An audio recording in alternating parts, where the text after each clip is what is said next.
যত যুবক নষ্ট হয়েছে এর পেছনে 90% বেশি নষ্ট মেয়েরা আজকে দায়ী হয়েছে।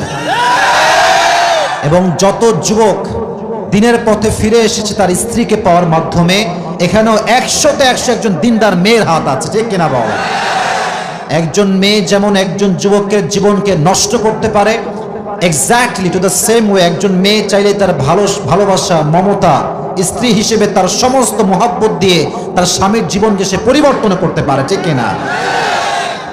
I have talked with many young people যারা নেশায় আসক্ত ছিল, গাঁজা খেত, মদ খেত, একটা সময় বিড়ি ছাড়া থাকতেই পারতো না। আমাকে মেসেজ দেয়, আমার ফেসবুকের একটা পেজ আছে আবরুল হক আসিফ নামে, আপনি সার্চ করলে পাবেন। প্রায় সময় আমাকে অনেক যুবক মেসেজ দেয়। তো রিসেন্টলি আমি একটা মেসেজ পড়লাম যুবকের, যে হুজুর আমি বিয়ের আগে সবচেয়ে জঘন্যতম ছেলে ছিলাম, এমন কোনো অন্যায় নেই যে অন্যায়টা আমি করি নাই। নেশা, pornography, blue film, I was addicted about it. আমি খুবই আসক্ত ছিলাম, বাট আল্লাহ আমাকে কপাল দিয়েছে ভালো, নেককার দিনদার একজন স্ত্রী পেয়েছি। তাকে পাওয়ার পরে আমার সমস্ত বাজে নেশা দূর হয়ে গেছে। সুবহানাল্লাহ পড়লেন না আপনারা? তাহলে একজন মেয়ে যুবকের জীবন যেমন নষ্ট করতে পারে, একজন মেয়ে যুবকের জীবন তেমন ঠিকও করতে পারে, ঠিক কিনা বলেন? আচ্ছা, আমার প্রিয় নবীজির কথাই যদি আমি বলি, আমার প্রিয় নবীজির জীবনে প্রথম স্ত্রী যিনি এসেছেন তার নাম হচ্ছে খাদিজা। খাদিজা আসার পরে আমার নবীর জীবন কি অসুন্দর হয়েছে না সুন্দর হয়েছে? তবে বিয়ে করতে হবে খাদিজার মতো মেয়েকে। আটা সুন্দরী বিয়ে করলে তোমার এপার ওপার সব তামা তামা তামা তামা তামা তামা হয়ে যাবে। আর আজকাল তোমরা একটা কথা মাথায় রাখবা, I am not insulting any girl, I respect them from my heart, মন থেকে সম্মান করি। বাট আজকালকার বোরকা, I am so sorry to say that, but I have to talk about the reality, what's going on in the society. যা হচ্ছে বাস্তব, কে খুশি হলো কে বেজার হলো ডাজন্ট ম্যাটার, হক কথা এটা বলতে হবে। কে খুশি হলো কে বেজার দেখার সময় আমাদের কাছে নাই। আপনারা কি এই বিষয়ে একমত? ঠিক বলতে হবে, বলেন একমত। Very good.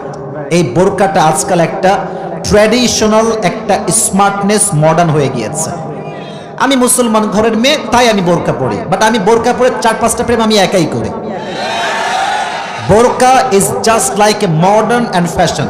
যদি বোরকা মডার্ন না হতো তাহলে আজকে বোরকাওয়ালি মেয়ে টিকটক কোন সাহসে করতে পারে? বোরকা যদি আজকে মডার্ন না হতো, বোরকা পরে একজন মেয়ে স্টেজে গান করতে পারে কেমন করে, ঠিক কিনা বল? বোরকা পড়লেই দিনদার হওয়া যায় না। দিনদার হবে তখন যখন তার হৃদয়টা পবিত্র হবে। একজন মেয়ে দিনদার হবে তখন যার সতীত্ব পবিত্র হবে, ঠিক কিনা বলো যুবক? আল্লাহ প্রত্যেকটা মা বোনকে প্রকৃতপক্ষের দিনদার হওয়ার তৌফিক দান করুন, সকলে পড়ে আমিন। আচ্ছা, আমি যা যা বললাম একটা কথাও কি বাস্তবতার বাহিরে বলেছে? যুবক ভাইরা বলো বলো বলো। তোমাদের মাগুরার খবর তো আমি জানি না, বাট আমি একটা বিষয় খুব ভালো করে বুঝি। একজন মেয়ে যখন জিন্সের প্যান্ট, টি শার্ট পরে, টাইট ফিটিং ড্রেস পরে রাস্তায় হাঁটে, তার খারাপ ড্রেসের জন্য যুবকের চোখ যে নষ্ট হয় তা কিন্তু নয়, একজন মুরব্বীর চোখটাও নষ্ট হয়ে যায়।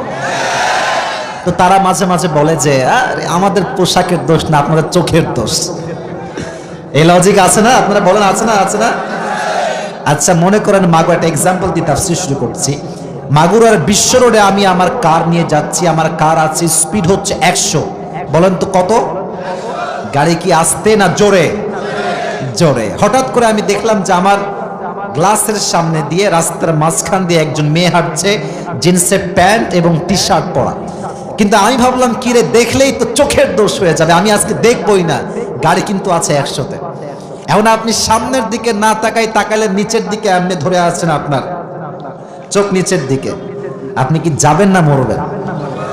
কথা কন, যাবেন না মরবেন? আপনি মরবেন। আপনি একা মরবেন না, সামনে যা আছে ওরে নিয়ে মরবেন আপনি। তো বন্ধের কথা, এই লজিক মানতে গেলে আমাদের জীবন দেওয়া ছাড়া কোনো গতি আমাদের কাছে নাই। তবে একটা কথা বলতে হবে মেয়েদেরকে, একদম লজিক দিয়ে, দলিল দিয়ে, রেফারেন্স দিয়ে।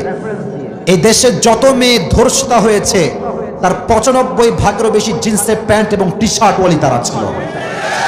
আর একজন মেয়ে যখন বোরকা পরে, শালীন ভাবে হিজাব পরে, নেকাব পরে রাস্তাঘাটে হাঁটে, একজন গাঞ্জাখোর যুবক তাকে দেখলে স্যালুট করতে বাধ্য হয়ে যায়, ঠিক কিনা বল? This is the power of হিজাব।